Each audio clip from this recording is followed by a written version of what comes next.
Hello, everybody. My name's Ken Duckworth. It's my good fortune to be NAMI's Chief Medical Officer. We're in for a treat today. A lot of people showed up and have advocated for the relaxation of the REMS, the elimination of REMS for clozapine. We're going to be talking about that and celebrating that success, but also for people who don't know about clozapine and know some of the areas that the field is moving. We're very fortunate to have Deanna Kelly, who will be speaking about that, who's really an international expert on that. I run a clozapine clinic. I've seen it impact so many people in so many positive ways. And as you know, we try to have talks on clozapine periodically because it's central to the NAMI mission. Let's go to the next slide, please, Hagen. I want to let you know we have this fabulous helpline. This is not a suicide prevention lifeline, but if you're looking for help, troubleshooting, you're lost, you're trying to find your way, we have about 350 volunteers in the course of a year who take your calls, respond to your emails, and do your chats. And this is something we're very proud of at NAMI. It is a very well utilized resource with a lot of good resources that are in it. Next slide, please. Speaking of which, you want to volunteer, we love volunteers at the helpline. Basically, you get a lot of training and a lot of support to be in service to other people. Let's go to the next slide, please. Some of your questions may have things that don't have to do with clozapine. I want to remind you that we have an incredible library of America's best thinkers, researchers, peers on NAMI Ask the Expert. So if you're asking a question about supporting a loved one with psychosis, we probably won't attend to that too much because we already had a talk on that. How to help someone accept treatment. We've had that talk. Understanding self-harm, bipolar disorder, a fireside chat with Dr. Marlene Freeman, who's one of the leading thinkers on postpartum depression and women's mental health. So if we don't get to your question today, we have way over 500 people on the webinar. I'm going to try to go with the big important themes around clozapine.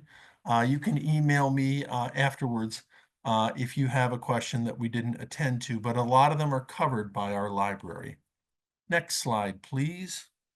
So Dr. Deanna Kelly, remarkable person. She's the William and Carol Carpenter Professor of Psychiatry for Mental Illness Research at the University of Maryland School of Medicine. She's also the acting director of the Maryland Psychiatric Research Center. Deanna is a friend of the family.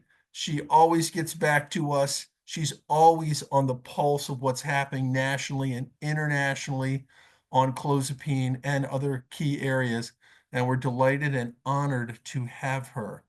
I'll go off camera and I'll return at the end of her talk and we'll discuss your questions. Thank you. And thank you, Dr. Kelly. Great. Ken, thank you so much. It's my pleasure to be here. I always like to join the NAMI family, and I've walked alongside of you for a long time. So thanks so much for thinking of me for presenting today. Well, today I'm going to be talking about clozapine, and I've used this title before, but I still think more than ever, this is the time for the rise of clozapine. And together, I think it is time to finally start breaking some of these barriers and improving outcomes for our patients. So my disclosures today are listed here. I'm on the advisory board, consultant for and receive grant support for a few companies.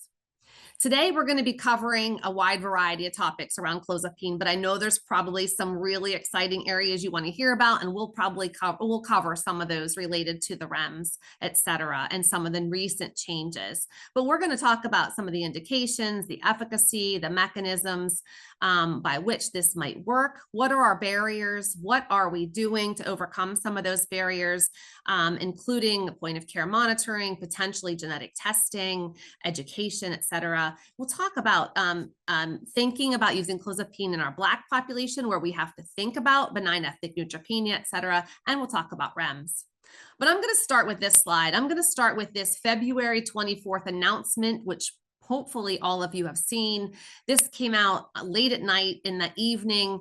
It's instated Beginning today, the FDA does not expect prescribers, pharmacies, and patients to participate in the Clozapine REMS program. And they now have determined that the Clozapine REMS is no longer needed to ensure that the benefits of the medication would outweigh the risk. They have notified the Clozapine manufacturers group, who does manage the REMS program for the FDA. And then in the last sentence, they do state in the coming months, they'll be working to eliminate it altogether online so that we won't see it anymore, and also to update prescribing information. I'm going to come back to all of this at the end, but I just wanted to make sure everyone knew that this was now the case. And you can start to think through this if you haven't. I'm sure many of you have been thinking about this a lot, and including many who may be on today. I know there were people from NAMI. Ken spoke at this FDA hearing on the 19th, and many of you that are probably there have. I threw a few pictures up, but this was the advisory hearing date, the joint advisory committee that met. There are lived experience people sitting there. There are experts sitting there. There are family. There are clinicians. There's a couple pictures. Rachel Schreif and the angry moms are here, and Dr. Laitman, many other people in the field. I'm just naming a few, but I put a few pictures up because it was a great day. And if you haven't seen a video of this, there's a YouTube video that's about an hour and a half long. You can see the stories that people told. And I think with a joint effort and with a lot of voices from out there, a lot of families and people with lived experience had actually made the change and actually had the FDA advisory board vote 14-1 to get rid of the REMS, and the FDA followed suit a few months later with that. I'm going to come back to that all, but I wanted to make sure and set the stage for how thankful I am for working with grassroots organizations, advocacy groups, and people living with the experience, because I've been passionate about using Clozapine for most of my life. I've published 50 papers or more on this topic. I've had many NIH grants, but each of us alone can't do this. So with all of you, we've been able to remove one of the barriers, but again, it's only one of the barriers, and we're going to talk about other things. You all should have a sense of how burdensome this illness is. It's in the top 15 leading causes of disability worldwide. It's a very expensive illness, but expensive not only financially, but to people who are living with the illness, so that the mortality rates are lower, and the burden is high. I'm going to dig right in. We know that Clozapine is highly efficacious and it's effective. Two terms that are a little bit different. One meaning like how well does it work for symptoms, and that's efficacy. We do know that about 40% will have a great response to Clozapine. Some people will have a moderate effect, but this is much higher than any of the other antipsychotics, with mean reductions in many of the rating scores that we used of over 20 points, which means clinically meaningful. So people can, in various domains of their illness, have improvements in their symptoms. This is not just hallucinations, delusions, but effectiveness studies are also telling us that there's a greater time to stay on the medication compared to other antipsychotics. People themselves, when taking Clozapine, say they like it better than other antipsychotics, and it's significantly greater clinician ratings when they're using it. So we have data out there in the real world that is published in the literature that all of these things are true. But we do know that it compared to placebo, and if you list out of the other antipsychotics, Clozapine is a much bigger effect. The higher the blue bar, the higher the effect size, meaning how much it differs relevant to the control group. So we know this is highly efficacious. It's recommended for all guidelines across the globe, not only some of the older ones that I was with originally, like the Port guidelines, but the APA guidelines, Canadian guidelines, the NICE guidelines, British, everywhere we look, Clozapine is a gold standard. It works for many other things besides just treatment-resistant schizophrenia. Just want to point that out. There's growing evidence that we'll use it, that we should possibly use it earlier in care, not just for treatment resistance. And I'm going to come back to that. But it is the only antipsychotic with an FDA approval for suicidality and suicidal behavior. And we need to keep that in mind. I'm also one of 7 sites across the country looking at clozapine in a large NIMH funded study for the treatment and the prevention of hostility and aggression. And that may, if positive, give way to a future indication for aggressiveness, hostility, and maybe the areas of impulsivity, showing that this might be effective. But we have to but all of these benefits are really important, but we have to weigh the risks with any treatment, with any decision we as we make choices. And I'm not going to spend a lot of time on the side effects here today in this talk, but we all have a sense of some of the common side effects. Excess salivation, fast heart rate, that's called tachycardia, enuresis, sweating, eosinophils going high, and weight gain, constipation is a significant one to pay attention to. There are some rare and more serious. Myocarditis, cardiomyopathy, seizures, they're very, very low risks, but we have to know about them. We have to understand, we watch for them so that we can prevent these things from happening. We titrate slow to avoid these things, for example. But severe neutropenia has been one of our setbacks. And that has, well, it's a very, very low risk. This is less than 1%. And I know I say that, I've said that for years and years and years, it's less than 1%, but that has led to FDA monitoring guidelines in our country, but also other countries for monitoring. But again, the biggest risk of not getting clozapine the biggest risk of clozapine is potentially never getting a chance to be treated with it. And I've shown this slide for well over a decade now. And I love that the angry moms at the FDA advisory board meeting had their t-shirt slogan to say the biggest risk of clozapine is not getting clozapine. And I just love that that's finally being heard. So how does this medication work? We don't really know. We can take guesses, but this is an example of all the receptors that this binds to, which makes it challenging. So we don't have treatments on the horizon that look like clozapine. We have tried and tried and tried as a field, pharma industry, et cetera. We have good treatments out there. We have treatments that have less side effects than others. And we have a lot of new medications that offer a lot of benefits. So I'm not saying that we don't have treatments that are very good. We just don't have another clozapine. And that's because we just don't understand how it works. It's vastly underutilized across the United States. And this is just a black and white map sort of showing mostly it's used less than 4%. A few states use it up to 10% of the time, but should be used arguably in about 30% of people in our country, and it's not. Sometimes it takes people months and months and years, and all of you out there probably have stories about loved ones who have went months, years, medication after medication before they even were told about clozapine. I'm sorry for that. And I'm sorry that the field has not done their job in making a gold standard and moving it to after 2 failed trials. But we should, and it's underutilized, arguably the most underutilized in all of psychiatry. This is a new slide. This is data coming out from our group, hopefully within the next few weeks. It's under revision in Schizophrenia Bulletin, but it's from a large educational study I'm going to talk more about. But this is just a slide showing what do people say is their most significant barrier to clozapine. We know a lot about barriers. This is just recent data. So the last couple of years, this is in the state of Maryland, almost 300 prescribers. What is in the way of prescribing? And we still continue to see people say, well, the people we're taking care of don't want to get the blood draws.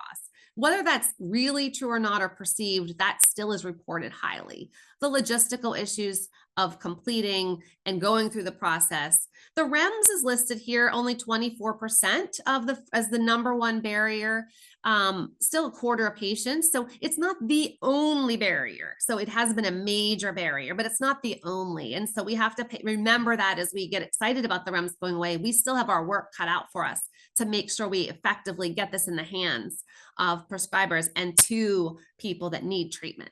Dr. Kelly, sorry to interrupt you. Could you Yes. define REMS? There's a few people that are relatively new to this world, and that question has already come up. So I know you may have once, but if you would just take a moment on that, and thank you. Yeah, no, great question. So the REMS is what's called a risk evaluation mitigation system. The FDA requires this with some medications. And when they do require that, there's a variety of different sort of requirements that could go along with it. And they could put into place what they called elements of safe use. And so in some cases, REMS require registration systems, reporting systems, education systems, to name a few. This REMS, specifically for clozapine, was put into place in 2015 with many updates over time that were variable in how well they connected pharmacy to doctors, et cetera. But the most recently put into place in 2021, the changes really got the field spinning. They took away the ability for the pharmacist to see results and help out. They required patient status forms. They required all of these registrations for pharmacies and physicians, which led to many people not wanting to use the system, frankly. And at the FDA meeting, we learned, and I didn't know this, but we learned that 20% of people receiving clozapine were doing it outside of the REMS system. So when the FDA allowed some discretion after 2021 with use, people, 20% of people abandoned the REMS. And I did not have a sense of that until they reported that. So that's what REMS was. It really was the big brother monitoring system that was put into place that doesn't take the place of good clinical practice. And we're going to come back to that on monitoring itself, but it did take the place of reporting and registering. So hopefully that helps. That's perfect. Thanks. Good, yeah. And I don't want to spend too long, so we get to some of the newer data, but the reason why that the whole system came about is because in the 1970s, one little area of Finland, there were 16 people who had a low absolute neutrophil count called agranulocytosis, and 8 people died, and that led to this system for the next 40 years, and nothing ever after that date had ever come close. Even that rate was 20 times higher than ever seen. So there must have been something else going on. But unfortunately, it led us to a very stringent monitoring system where we have had to do weekly blood draws for the first 6 months, every other week for 6 to 12, and after 12 months, it's monthly. In the United States, it is different in different countries. Some are more stringent, some are much more lax. And I can talk a little bit about that when we get toward the end. But keep in mind that the risk of severe neutropenia, this is the low absolute neutrophil count risk that does go along with it, and that could mean agranulocytosis. They're sort of interchangeable, is less than usually 0.6%. So it is low, but we have to watch out for it. It's mainly seen in the first 18 weeks, and that's why we monitor after the first 18 weeks. It's negligible after a year or two. So we'll talk more about what that could mean. When I rated physicians in the mid 2000s or 2010s in our state, this is a little bit older, but I asked people, like, what would you need? What could help you use clozapine better? 3 sort of things rose on the rating scales: fingerstick or point of care monitoring. This is before we had anything. Modifying guidelines or requirements before we had any changes, and education. And so those are some of the areas that I've been embarking on and working with, and I'm going to talk a little bit about them. First, I'm going to mention our education initiative. So we had a program during COVID. Unfortunately, COVID struck right as we were launching this, but this was an NIH-funded study, and we called it the Clozapine Champion Echo Project. And this stood for the Center for Help and Assistance for Maryland Prescribers and Improving Outcomes Network Project, and it was an educational initiative I'll tell you more about. So what is it? So this was a program where we wanted to increase prescriber knowledge and competence in using clozapine around our state. So the ECHO itself is an already existing structure that's a global virtual movement. So like, they were using Zoom before anyone heard Zoom. I actually had to go for 3 days training to learn how to use Zoom before the pandemic. And let me tell you, I probably just still don't know any more than anyone else, but I had to do that.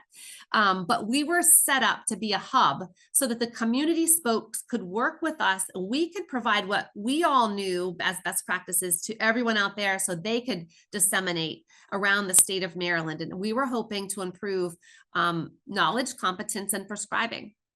Our hub team was led by psychiatrists and pharmacists, psychiatric pharmacists, hematologists, cardiologists. We had a specialty team that helped educate around the state.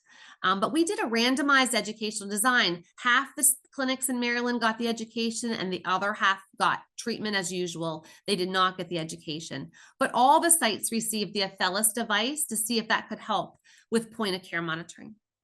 We started these sessions with, there's a picture here what this kind of looks like, but we started with welcome and announcements, and we did a didactic session and then questions followed by cases. The cases were really designed for people to present. We could all talk about it so people could feel competent, not just more knowledgeable, but we were trying to break past knowledge and getting physicians and nurse practitioners and PAs to actually feel good about starting, dosing, titrating, monitoring, etc. And they all receive CME credits or CEU credits for this. What did we find? Well, we did see that education could be improved, and that's great. So we now know that educational programs for prescribers with clozapine can be improved. We did a 26-week session, and I divided this up for those who attended about half and those who attended more than half, and then treatment as usual on the side. And what we do see is, yes, it's significantly greater knowledge for any amount of sessions that you attended. So if you attended some of these sessions, they could answer more multiple choice questions correctly, and that's great. We know that we can engage prescribers, they can attend sessions, they can show up and be there and want to learn, and they can learn, and that's important in and of itself. But we also showed we can increase competence. And this was like one of the things I was worried we could not do, is that we could teach people, but we couldn't get them to feel better about doing it. But in fact, I could not show a significant change right here in the pre-intervention and post in the people who attended only about half, but those who engaged and showed up for our sessions and learned became not only more knowledgeable, but more competent. In the treatment as usual group, this did not reach significance.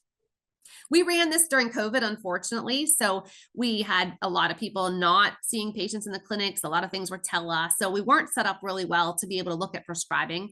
But in fact, we still see a trend for this. And this is the blue group is the echo group, the education pre in the middle of our teaching, and then at the end. And you can see we went up from about amongst all of the prescribing. We were prescribing clozapine in Maryland at the time. Amongst these people, about 9% of prescriptions, we were able to go up about 12%. So in the period that we had, we were able to improve by 3%. I feel like we missed a lot of potential other prescribing in there because of COVID, but that's the way, we lived through the pandemic and we had to do science in the pandemic.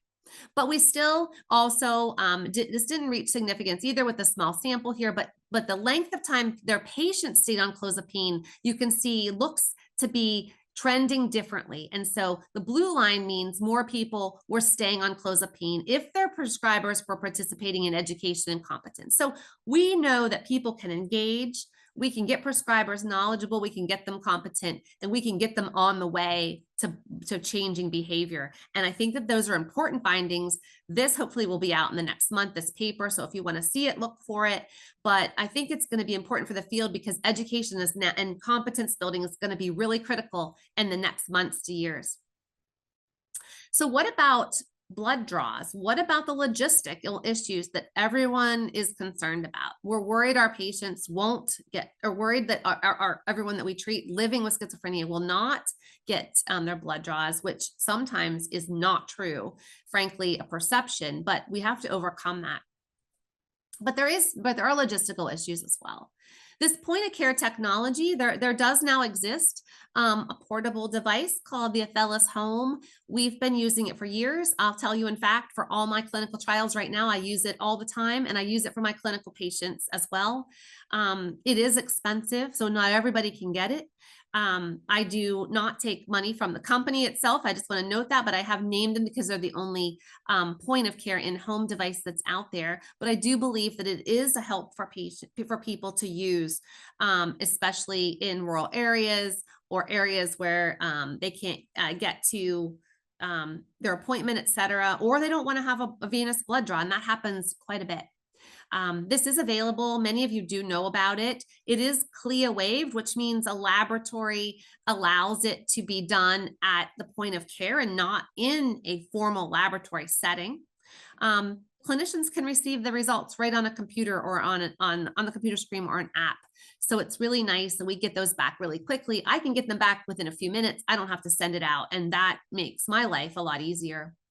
Here's what it looks like. It's very valid compared to other means of testing. I'm not going to belabor it, but I wanted to show you some of our data. This is some of our data from 2018, but These are people rating how well they like the finger stick and why they like the finger stick. And our people in participating in the studies that have schizophrenia were saying they love that the doctor has immediate results. They love that that they have they're stopping unknown people from touching their blood. They avoid sending the blood out. They find that the immediate results improve their care. So there's lots of reasons why people say, hey, look, I love that my physician or that my prescriber is using this because I feel that it's helping my care and helping them to make better decisions. And I like that. But when I ask them about their pain and their worry and their concern, et cetera, people don't mind blood draws. And while a lot of our barriers say it's the number one reason, you know what, for pain, et cetera, people were saying, you know what, I don't mind getting my blood drawn. I'll get my blood drawn. I like the capillary, the finger stick too, but I don't have to have one or the other. But we did trend to show that the concern of the frequent blood draws over and over again and stopping that and using the finger stick instead, people found to be helpful. But when we asked our clinicians on a scale of 0 to 5, pretty much across the board, everyone says they are very satisfied with using this. They agree that the device represents an advance, that they think it's easy to use, and that this helps them. And so I just wanted to know that. But more recently, in our educational program we just finished that I was talking about, we gave this to everybody, this device to everybody, and we said, rate if this helps you make the decision to use clozapine. And 76 or 3/4 of the prescribers said they rate it as moderately to extremely important in their decision in prescribing. So helping people in all aspects of care overcome all these barriers are important. This is one. We don't all have access to this, but this is one way that we could find it, our prescribers, to help people use clozapine when they feel more comfortable getting the results right away and it's the logistical concerns are taken away. I wanted to move in and talk about some of my research in improving care, specifically in people that we treat who are of African descent or Black patients. So clozapine use in African Americans in Maryland living with schizophrenia was low. This is data now from a long time ago, and I've been working on this for most of my career. Some of this early work was with Lisa Dixon, who many of you might know, but we looked at clozapine in our Black population across the state, and we saw that most people were less likely to be initiated if they were Black. They were more likely to be discontinued. So why was that? What did we need to do about that? And I've spent a lot of time in my career working to improve that. But what we do know is that neutropenia in people who are African American is common and it's normal. And so we should expect people who are African descent to have lower white blood cell count, especially neutrophil count. And so people will have neutropenia and it's okay. And I just want to note that neutropenia will occur in about 5% of African Americans on any given time, independent of being treated with clozapine.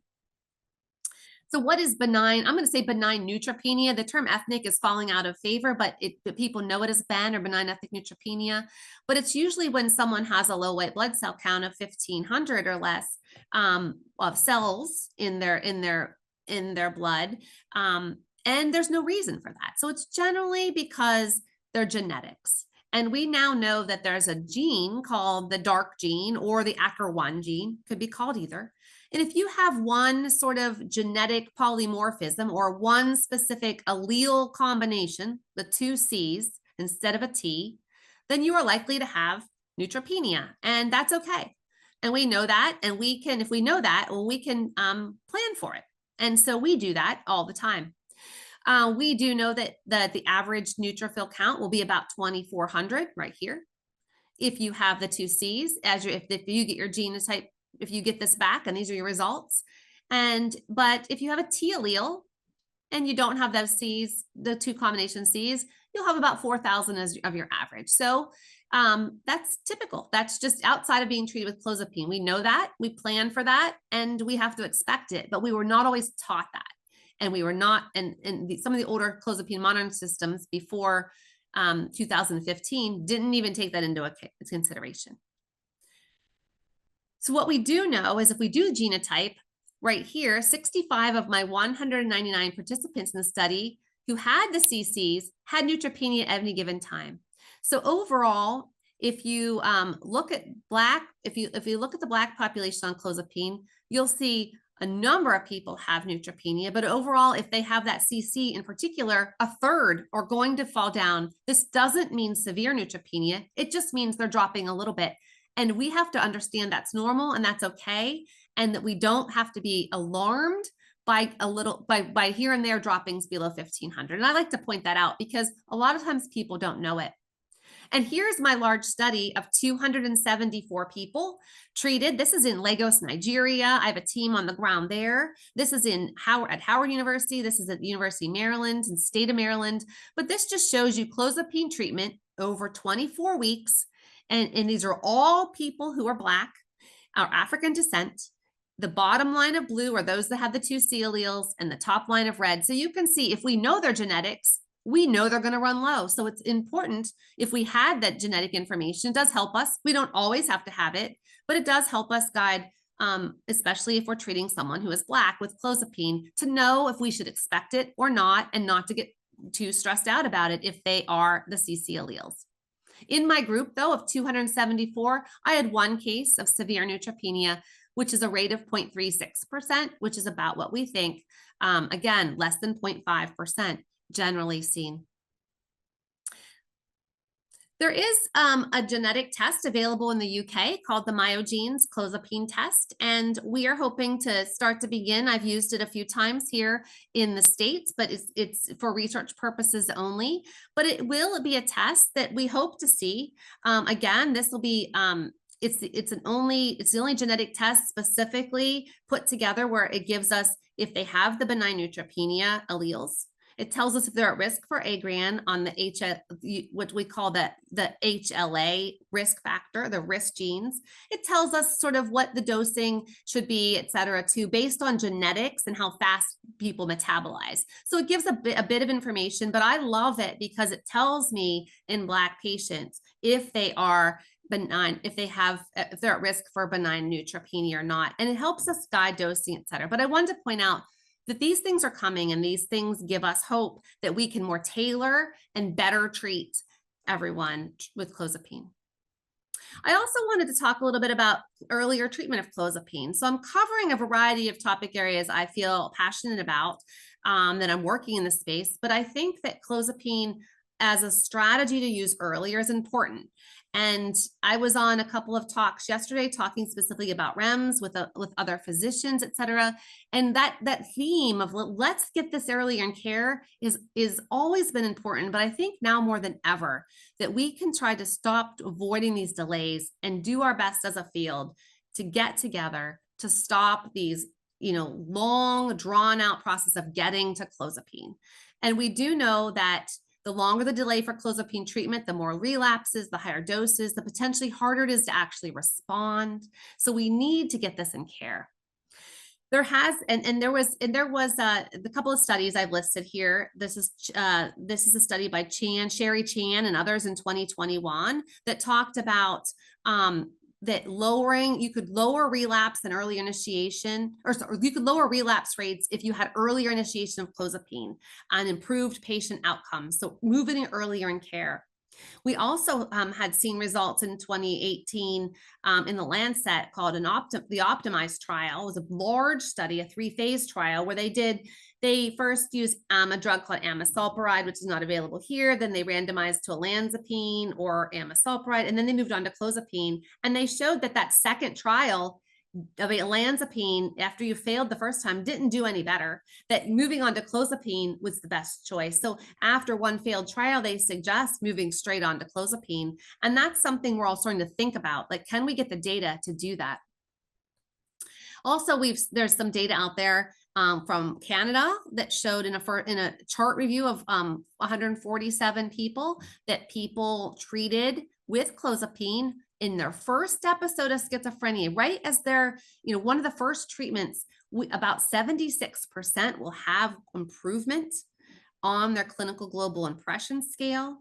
Almost 70 will have full remission. These are high. Those are high numbers. Wouldn't we all want to have that chance for a 70% remission rate right from the get-go. I know it's a chart review, but it gives us hope that this is where we should be moving, and some of our next research is moving this earlier in care. But also in a large study in South Korea, 44,000 people who, after the first 6 months of their diagnosis, the most effective antipsychotic as monotherapy in lowering the risk for hospitalizations was clozapine.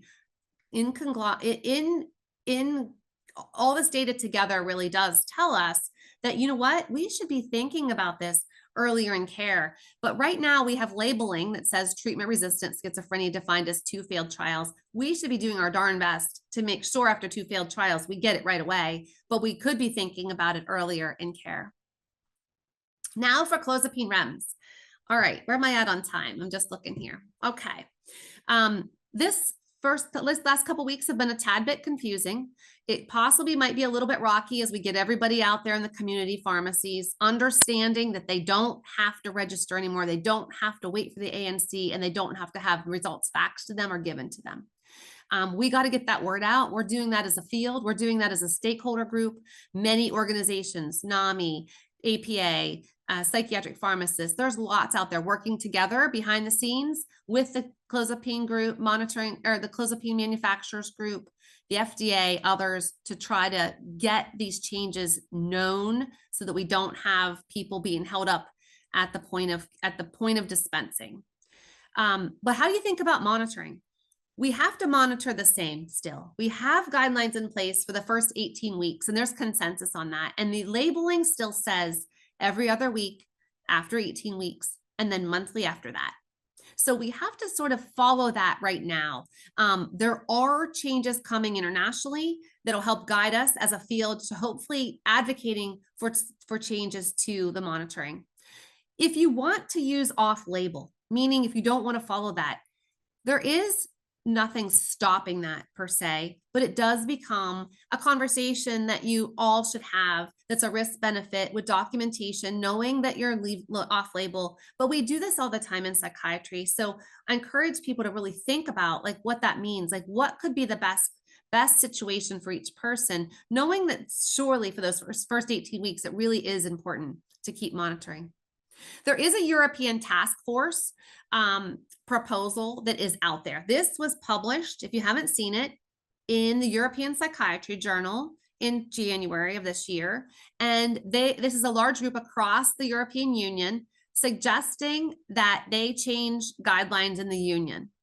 And so this is what they're suggesting. I want to point out is that proposed guidelines, they're suggesting that baseline before initiation, you get your blood drawn, weekly for 18 weeks after you start clozapine, and then up until a year period of time, or up until 6 months period of time, 18 weeks. And then monthly until the first year, sorry about that. And after 12 months, every 12 weeks. And then after 24 weeks, yearly, if there's no history of neutropenia. There's a little convoluted here, but what they're suggesting is 18 weeks, then we go to monthly, and then we go to every 3 months after that.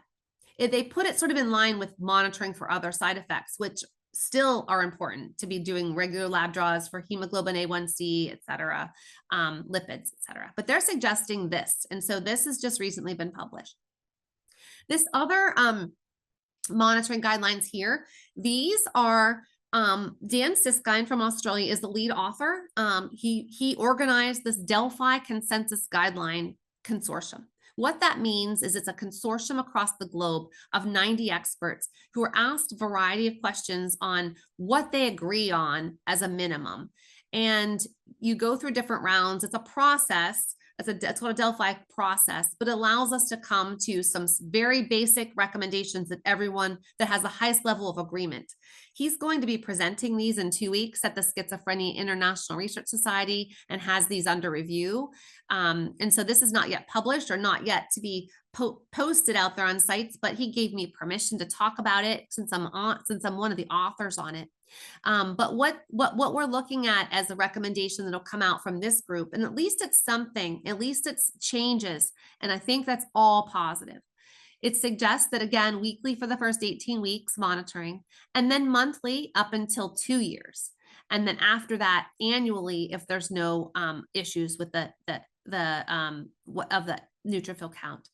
So it's a little different than the European recommendations, but in line with the 18 weeks and then the monthly after that.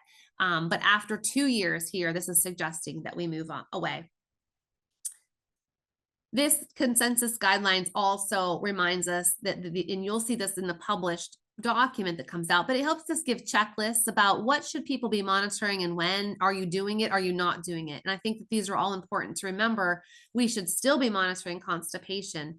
We should still be monitoring tachycardia. We should still be monitoring for myocarditis. We should still be dosing low and going slow. To begin with, like 12.5 milligrams to start and go slow with that. The guideline, the package labeling has way too fast of a titration.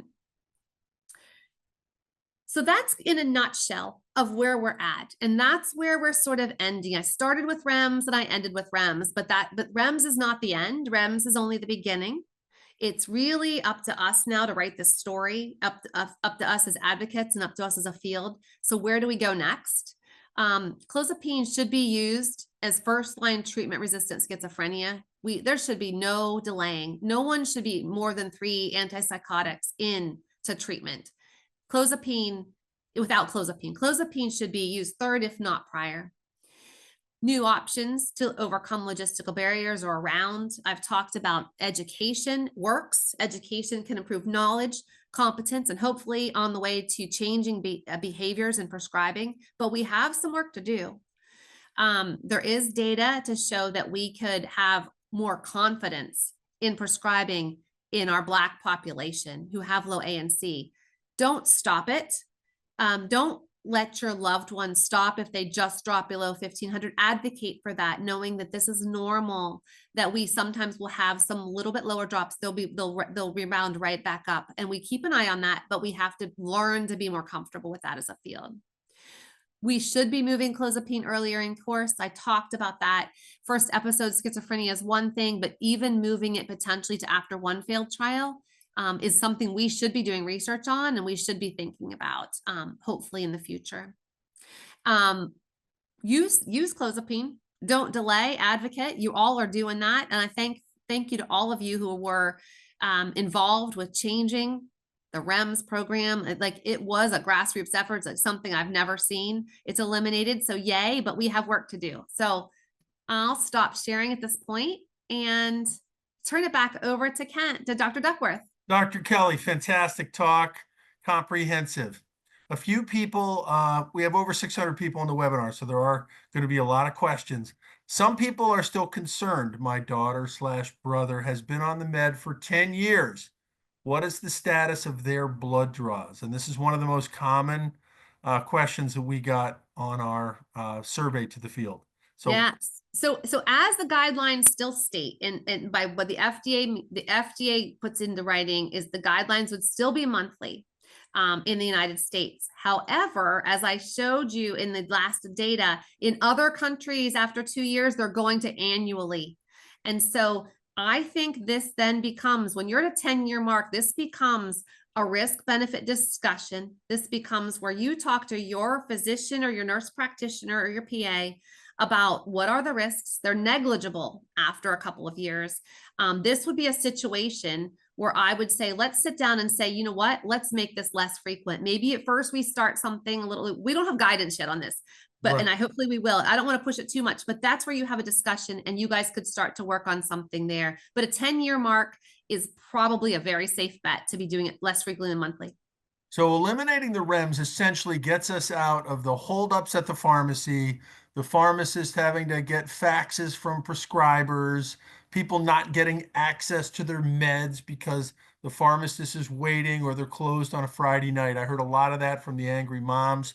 So that improves access, but the package labeling has not yet changed, but there's an opportunity to think about that going forward for people to be able to assess their own risks, especially because of all the international guidelines that are softening their requirements for this over time. So the first 18 weeks are critical. Yep. After that, you still have to get monitored because it's on the package labeling, but over time, we're going to try to, collectively work to see what we can do about relaxing that.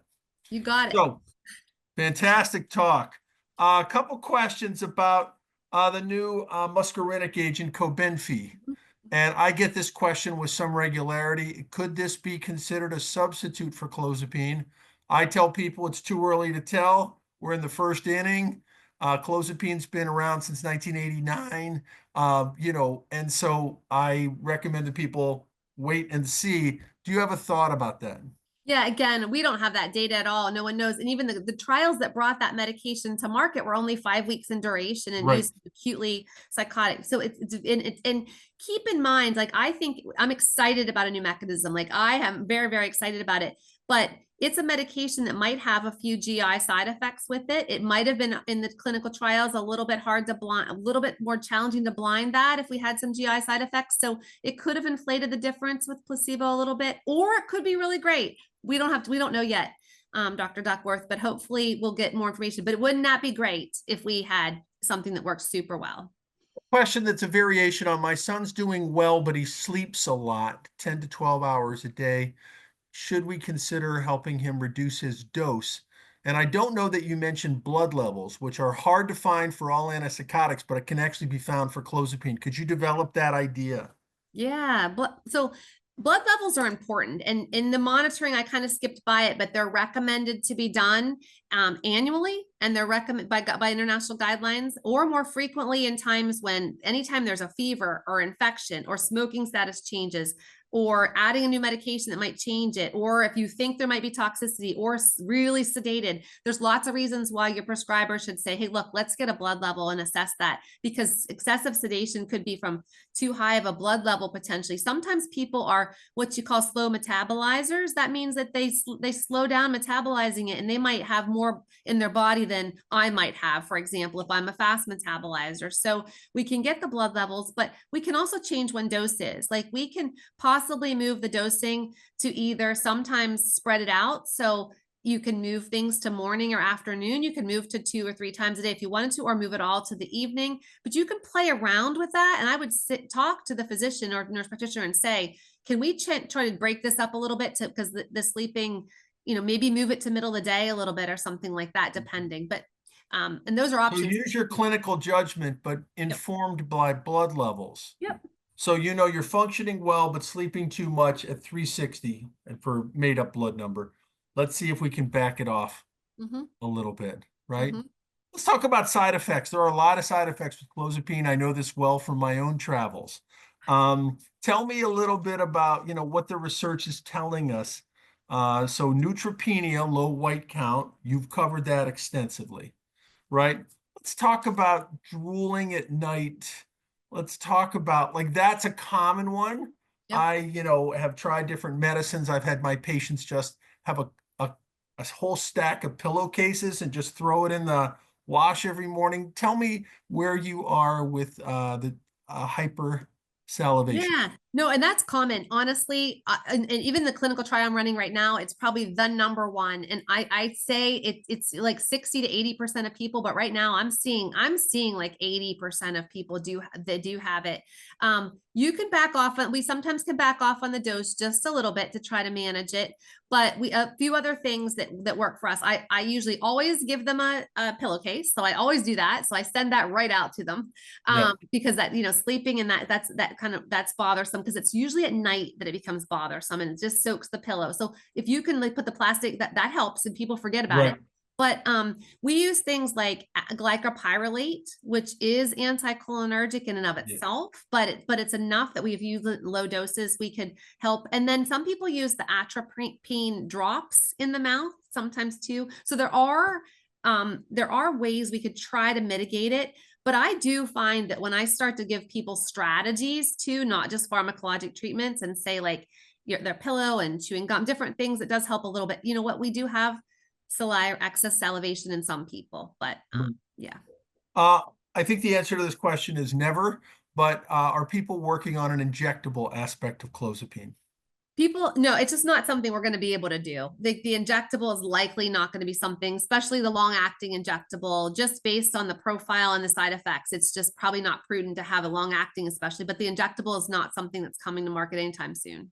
Yeah. Right. I want you to know we're going to do a webinar on long-acting injectables. Dr. John Kane, who's one of the masters of this entire field will be joining, people with lived experience. We have not scheduled that. Look for that in the fall. Let's talk about another side effect. Uh, Problems with sedation, being Mm. tired, sleeping a long time, being tired, during the daytime when you're trying to function. How have you found ways around that? Again, there's a dose reduction, of course. Yeah, no, I go slow. I think going slow, starting low and going slow helps get accommodated to that. Like if when we go when we go too fast, like the package label tells us to start at 25 and go up, and then everybody is exhausted and sedated. Like if we start at 12 and a half, stay there for a couple of days, then go up to 12 and a half twice a day or 25 once a day, something like that. We go really slow and just let people. But what I see is that women, so keep in mind, women and non-smokers are going to have higher blood levels because it's metabolized through the cytochrome. We call it the cytochrome P451A2 is a certain enzyme. Women, and we forget it, women. So you're going to see more sedation in women and non-smokers because you're going to reach higher blood levels faster. So I pay attention to the non-smoker issue and I pay attention to the females and try to go really slow in them. And that makes a big, big difference. But moving doses, around, you can really sort of like attenuate the sedation if you can give the body a chance to accommodate to it. One of the questioners and shouted out the Team Daniel Facebook page. This is Dr. Rob Laitman, one of our champions in the field. Where else should people go for information? Of course, you have the NAMI website, NIMH, but tell me, where would you go if you were Yeah. referring a So, family member?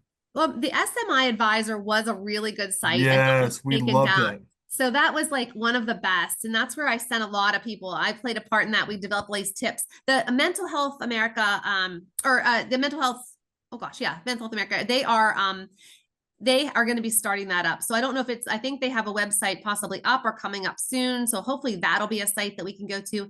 SAMHSA had some good information too. Um,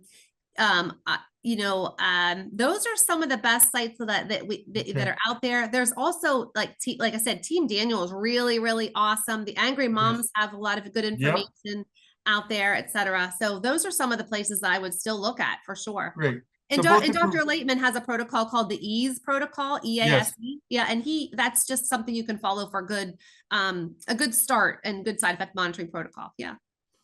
Now let's just summarize the work on Black African American ancestry people. Yeah. Because you mentioned in the beginning, I have taken care of patients that start with really low white counts. What could you just summarize that again? Yeah, exactly. So our population that are Black and treated with clozapine are likely going to have at any given time neutropenia, meaning the drops in less than 1,500. The vast majority of time, that's just normal, and we have to be prepared for that. We could do a genetic test when it's available, but by myogenes, but we could also get genetic testing. I wouldn't advocate that everyone does that, but if you did get that, and if that once becomes available, we'll know who has the low, the low risk, the CC group, and the third of those are going to have low. So we'll be prepared for that. But just keep in mind that if they've had a low white blood cell count before and they're Black or Middle Eastern, and you want to start clozapine, you can call them a Ben patient under the current under the Benign program. eosinophilic neutropenia, Yeah, right? but not benign, or ethnic, but we'll get rid of that term. But we can call them that and go and we Yeah, can yeah. clinically go to a lower threshold for stopping. And that's what's important is that we don't have to abide by the same guidance if they're a Black patient at risk for Ben. So And in terms of effects, this was a question people asked, are the effects just as good in the Black and African ancestry population? they are. Yep. They are, yeah. Yep. So Absolutely. it really, the conversation is all about the fact that many people arrive with lower white counts. Mhm. And hopefully this test will get approved in the United States Yep. to help that population. Let's talk a Absolutely. little bit about weight gain. I've seen a lot of variability in my practice. Some people don't gain weight. I don't understand it. Some people gain a lot of weight. Do you have an experience with that or a take on that? Yeah, so it's hard to predict who's going to have weight gain. Like you said, like people have weight gain, other people do not, and it's not necessarily just the weight gain we worry about, but then it's the risk for prediabetes, and I think Yeah. that the metabolic syndrome, and we just want to prevent that. But if we start to see a little bit of weight, or we're concerned about it, and we really should be, Yeah. often we'll start metformin sometimes right with Right. treatments now. And so there's a lot of good evidence. And so a lot of times people start metformin right from the get-go. I would recommend it. Yeah, a couple questions about GLP-1 meds. We did a whole webinar with Dr. Jonathan Mayer perhaps 3 or 4 months ago on the GLP-1 meds, and they can be difficult to access and pay for. Insurance doesn't always like to pay for them. Is there any contraindication to that with weight gain from clozapine that you're aware of? Not that I'm aware of. I don't have a lot of experience. Right. Jonathan would have a lot more experience than me, but they are like, it is a challenge. For the cost, they are costly, but they're good medications. We do have to pay attention. There are some risks. There are some pancreatitis. There are some other, and there's some new risks emerging even more recently. So we just have to pay attention. They're not without risk, but still could really help Yeah. in patients who need to lose weight. But yeah. Like weight gain, we had a previous webinar on lack of awareness illness, also called anosognosia by Dr. Javier Amador, another friend of the family. I would encourage you to watch that entire thing as opposed to just try to take one question from an international clozapine expert. I think we should just focus on clozapine. Is clozapine more utilized in other countries? Because, the Australians seem to get a lot of things right. And so that's a question. I don't know that literature. I don't follow that. Yeah, no, I published a paper back in like 2005, which was like a long time ago Way now, back, but way way back. Yeah. back, way back in the day. But we were looking at the state of Maryland compared to the province of Victoria, which is in Australia. And they were, at that time, we had all the records from both. We had seen that our rates were about 5% in Maryland, and they had 33 or 35% use there. That country, as well as New Zealand, some of the other Asian countries, use much more clozapine than us. Sometimes twice, sometimes 3 times as much or more. Mhm. Clozapine, yeah. You mentioned smoking, but a woman asked a question about daughter takes meds, 150 twice a day, for instance, smokes 10 cigarettes a day. If she were to quit her smoking, her dose could be reduced, right? Because smoking is activating her liver enzyme system. Is that correct? Correct. In fact, smoking will speed up the metabolism by about 30%. So if you think about it in that regard, you could reduce the doses, wouldn't match exactly, but approximately 30% lower in the dose would get you about the same blood level if you stop smoking altogether. Yeah. But so smoking is a big inducer of metabolism of clozapine. Right. So if you could work on reducing your smoking, you could reduce your dose Mm-hmm. as well. Mm-hmm. Do you Yeah. think people should only get medicines, in a formal clozapine clinic? A lot of us worked in clozapine clinics. So the Massachusetts Mental Health Center, I had perhaps 200 patients, and I had a fabulous nurse. People would come see Margaret Brown. It was like a whole relationship culture. Right. Like it was fantastic. But you don't need a clozapine clinic. Is that a true statement? True statement. I mean, Dr. Duckworth, that'd be awesome if we had them all over the country, but the fact of the matter is we can't do that. So we have Right. to We're not find out a that way. good. We're not that good. And so we need to be good as just individual like systems, prescribers, and put as many advocates and people around us as we can, but we don't need it. Yeah, we don't need it. Great. Where do you think the research is going? You mentioned a couple of thoughts about monitoring, because as it stands now, the hassles and headaches of faxes, hold up at the meds, can't get my med for 2 days, all that's eliminated thanks to the angry moms, you, many other people advocating, right? It's a great day, right, to get rid of that headache. But the most common question we're still getting is, I've been on this for 5 years. Do I really have to do this? So you see that as an area of advocacy and research interest. And just want you to talk a little bit more about that.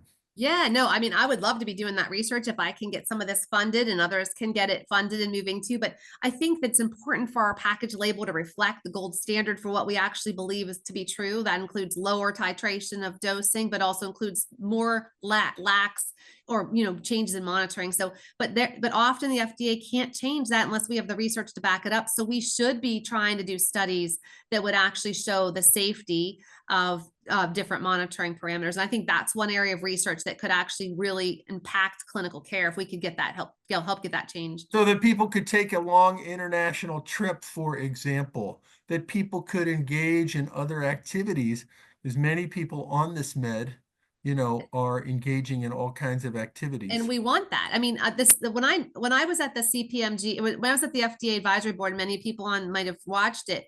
That the manufacturers group stood there and told us that when people were being denied at the point of care, their clozapine because of a glitch, it was a 7-day off med on average, and that's like Yeah, egregious. And so we can't be doing that. We right. need to do better than that. Way better. Schizoaffective disorder, clozapine works great.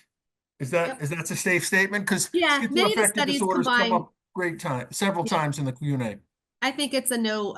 We don't have to talk much about that. Yes, yes, and yes. Now, some people have asked about bipolar disorder, which of course is an off-label use. That is to say, clozapine has not been studied and approved by the FDA for bipolar disorder, but my experience is it's a pretty compelling anti-manic Mhm. agent. Yeah, it's Uh, used for borderline, used for bipolar, used for tardive dyskinesia. Like there's a lot of other good uses. It just are doesn't. people studying those indications, or is that pretty much, a ship that sailed? Well, like I think it's important for everyone out there to know that there's no brand name clozapine anymore. So we don't have a company that has money behind it to do the research. So like Right. it's just up to individual investigators, and there's not a lot of funding from NIH to do. NIH doesn't fund clinical trials. We now know there's very few actually funded by them currently. And so like there's not that much going on in this space. We have to rely on some older data about that. And I haven't looked recently in clinicaltrials.gov. I might take a look later just to see if there's anything going on, but it's not the pharma companies doing it. It has to be us out in the field. Right. I was part of that suicide study done by a pharma company, when the world was young and I was young. And, it was a remarkable thing because it was an international study and they were comparing clozapine to Zyprexa, Yeah, the right? intercept The study. Intercept study, exactly. The Intercept And trial that run got by and that John got the Kane. yeah, that got the yeah, all of you doing that like led us getting that FDA approval for suicidality, which it's the only medication with a suicidal behavior indication. And that's just not treatment resistant schizophrenia. That's suicide in schizophrenia. Yeah. Yeah. Right. And that may have implications for this idea of aggression and Mhm. irritability that you are studying. Yep. There might be something about clozapine and, its impact on impulsivity, and certainly Yeah. suicide was Yeah, pretty. no, I tell every single, so I don't know if anybody else uses this analogy, but I tell every single person now when I'm getting ready to say, hey, are you interested in being in this study? And I talk about like what clozapine could do on the impulsivity arena. And I say, like, think about like a stick of dynamite and there's a fuse this long. And if your fuse is this long, as soon as you light it, it's going to just explode when something goes wrong. Like when Mm, I'm having an argument with my husband and I'm irritable one day, I can just like quickly, just explode. But if your fuse can be extended and you can get irritable and you think, hey, look, maybe I'll just keep my mouth shut. Maybe I'll just walk away. Maybe I just won't be so impulsive with the decision. Like it gives you that time. And everyone sort of appreciates that analogy and yeah. everyone wants that time. And that clozapine does that. I don't know, like it really lets people just like take it in and not if they're prone for aggressiveness and impulsivity, they can step back for a Mm, second and that makes all the difference. Like I had someone mm, last week say, Dr. Kelly, someone kicked me in line at the post office. You know what? And I didn't kick back this time. I thought about it and said, I'm not going to kick back. And I said, thanks, mm, that's great. Like just the idea of, and but that goes a yeah. long way. And I use that. That's just one other benefit. One other benefit. A medicine that has a similar effect, but not FDA approved, is lithium. We're doing a webinar Mhm. on lithium in October. And of course, we've done DBT webinars, which has also been shown Yeah, super to great reduce the. drug, super underutilized. Another great medication that Yeah. has to be used. Yeah. Yeah.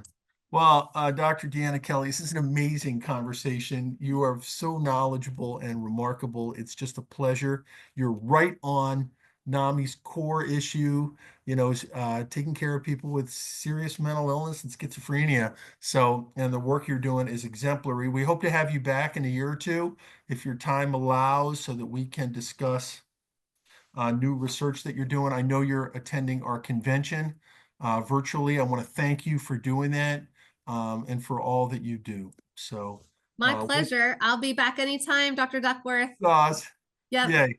All right, so let's say goodbye to Dr. Deanna Kelly, and let's move on to the last couple slides before we close. So I want to let you know what's coming. The Accelerating Medicines Partnership, AMP Schizophrenia, led by Dr. Carlos Larari, a former board member of the National Alliance on Mental Illness, and some researchers to join. Cognitive Behavior Therapy for Psychosis, CBTP. Again, very common in the UK, harder to find in the United States, with Dr. Sarah Kapelovich from the University of Washington. She'll be joining us. And we continue to line up, America's leading thinkers who want to be a resource for our community. Let's go to the next slide. If you're interested in Clozapine stories, some of them appear in NAMI's first book, You Are Not Alone. I did the radical thing of asking real people what helped them, and it turns out Clozapine was one of them. Real people use their names to decrease the shame associated with mental health conditions.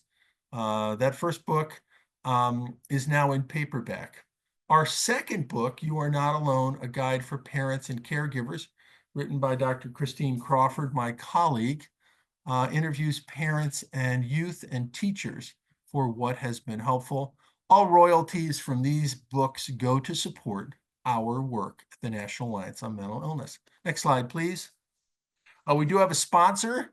Teva is one of the manufacturers of generic Clozapine. The vast majority of NAMI's money comes from individual donations, but when we accept a sponsorship to run a webinar and staff it, those sponsors have no impact on our guest or our content. Next slide, please.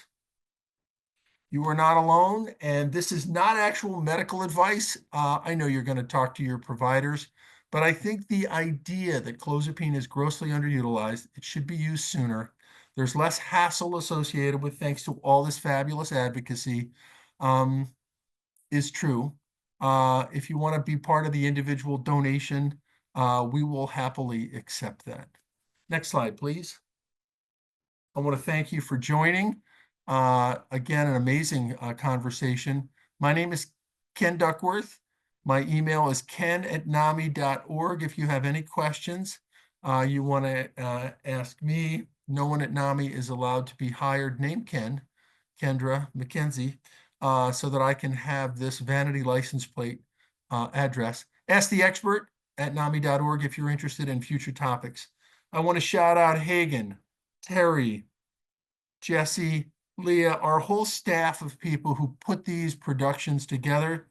None of this would be possible without their dedication and hard work. Thank you for joining. You will get a copy of this, of these slides and of this talk. You will get a certificate of attendance by attending. Have a great day, everyone, and I hope you can join us for the AMP schizophrenia conversation next month. Bye now.